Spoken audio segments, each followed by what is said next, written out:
You may have heard that, of course you heard that Governor Pawlenty unallotted all sorts of money at the end of the last legislative session. The question is, did he overstep his bounds? Did he do more than he is legally allowed to do by the statute? There's a court challenge now going on about that. It's been talked about for some time, but somebody finally filed the suit.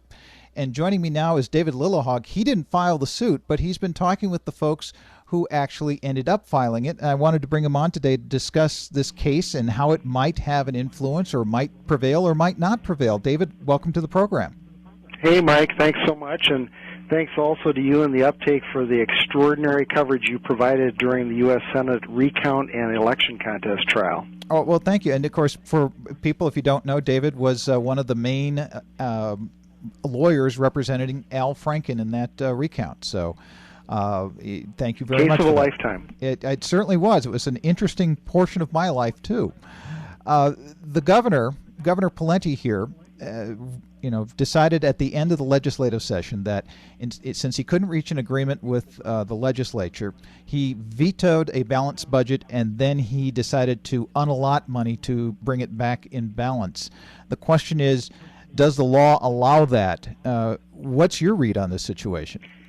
In my judgment, the law does not allow that, and now we'll find out for sure, because yesterday, Mid-Minnesota Legal Services filed a lawsuit on behalf of 6 low-income people. They are alleging that the governor's unallotment has injured them. Some of them need food aid, and some of them need and qualify for the renter's tax credit.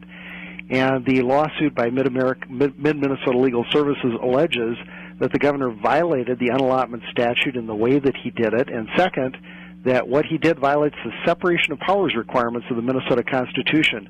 So this may be one of the most important constitutional cases in Minnesota history. Well, now, how does this get into the separation of powers? Because that I don't quite understand. Well, let's go back to our civics classes from 8th grade. The theory is that the legislature passes laws. The governor can veto a law, but it can have his veto overridden. But once the law is passed and signed, then the governor must faithfully execute the laws. Execute means implement. It doesn't mean shoot the law. And what the governor did was, through his own action, vetoing the tax bill, create a deficit. And then he said, now we're going to use unallotment to make sure that a bunch of this money is not spent. And if you add up the cuts and the deferrals over a 2-year period, you're talking about $2.5 billion. Now, it seems to me, and the Minnesota Constitution provides, that under separation of powers, the legislature is to pass the laws. The governor is not to make the law and is not to reorder the state's budget through his use of a power that's not even mentioned in the Minnesota Constitution. Essentially, what unallotment does, especially this early in the biennium, it gives him a second chance at a veto. Instead, what he ought to be doing is trying to compromise with the legislature, call them back into special session, and resolve our state's budget deficit through the way that is contemplated by the Minnesota Constitution. Now, the way the law is written, it says unforeseen budget shortfall, I believe. You're right, Mike, it does. And going into the legislative session, this deficit was entirely foreseen. Everybody knew we were going to face a very significant deficit if the legislature and the governor did not agree on expenditure cuts and revenue increases. And what happened here was that the legislature passed the appropriations bills and Governor Pawlenty signed them, thus creating the deficit, but then when the legislature passed a revenue increase, he vetoed that. So he has created the very deficit that, in fact, was foreseen before the session started. And that's why under the Minnesota statute allowing unallotment, I don't think it contemplates this kind of game playing.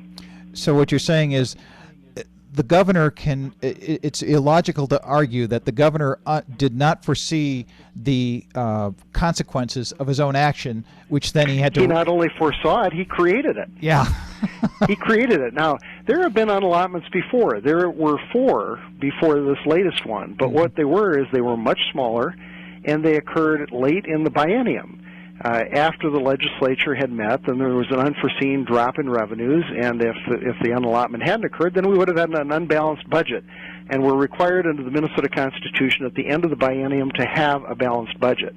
But this is an entirely different situation. We were at the beginning of the biennium.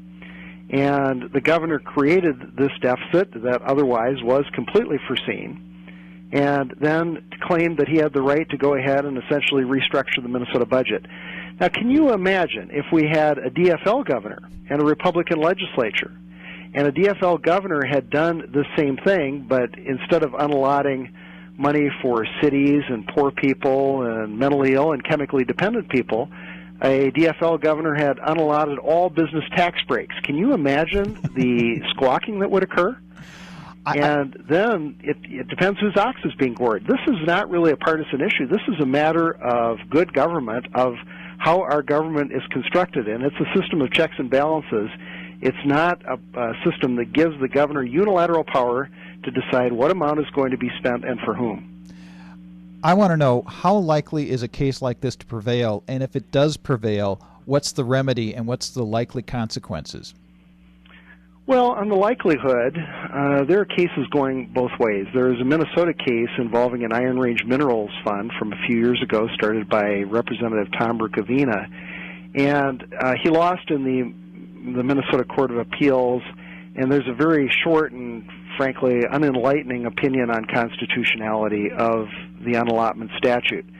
There have been similar cases in courts around the country, and there are great opinions by the Supreme Courts of Florida and Alaska noting that unallotment that those governors did was unconstitutional because it would allow the governor to take over the power of the legislative branch. On the other hand, there's a case from the top court in Massachusetts, and they came to a different conclusion and kind of cautioned the governor not to reorder the state's budget priorities. So no governor has done anything this unprecedented, this really radical in terms of reordering the state budget. So I think there are very good grounds for litigation, but I can't give you a prediction as to how it's going to come out. I'm giving you my opinion, which is that I believe he's not followed the statute and he has not followed the Minnesota Constitution. Let's say the court agrees. What happens then? Well, the court would declare that the governor had violated the law, and thus those unallotments would be ineffective. The story doesn't end there, though. Then we would have to go back to the usual process contemplated by the Constitution and the law, which is that presumably the governor would have to call a special session, and he and the legislature would try to come to some agreement. Now, this governor looks like he's running for president. Presumably his main calling card is going to be, I didn't allow any taxes to be raised. Question whether fees are taxes and whether local property taxes are taxes, but that's going to be his message. And so he may have a vested interest in just not coming to an agreement. But we're less than half a year into the biennium, and the requirement is you have a balanced budget at the end of the biennium. So we've got about a year and a half to work these things out. Okay, well, this is going to be interesting to follow in the court case. David Lillehaug, thank you for joining us. I know you have an incredibly busy schedule, but thank you for joining us to explain this and seeing what might happen. That's it for today's show, folks. Thank you so much for listening to Quick on the Uptake, which is a production of theuptake.org. Visit us at theuptake.org. And, folks, we're still looking for people to help us cover the Minneapolis election and instant runoff voting. Info at theuptake.org. Drop us a line if you're interested. And, Mom, thanks for watching. We'll be back on Monday.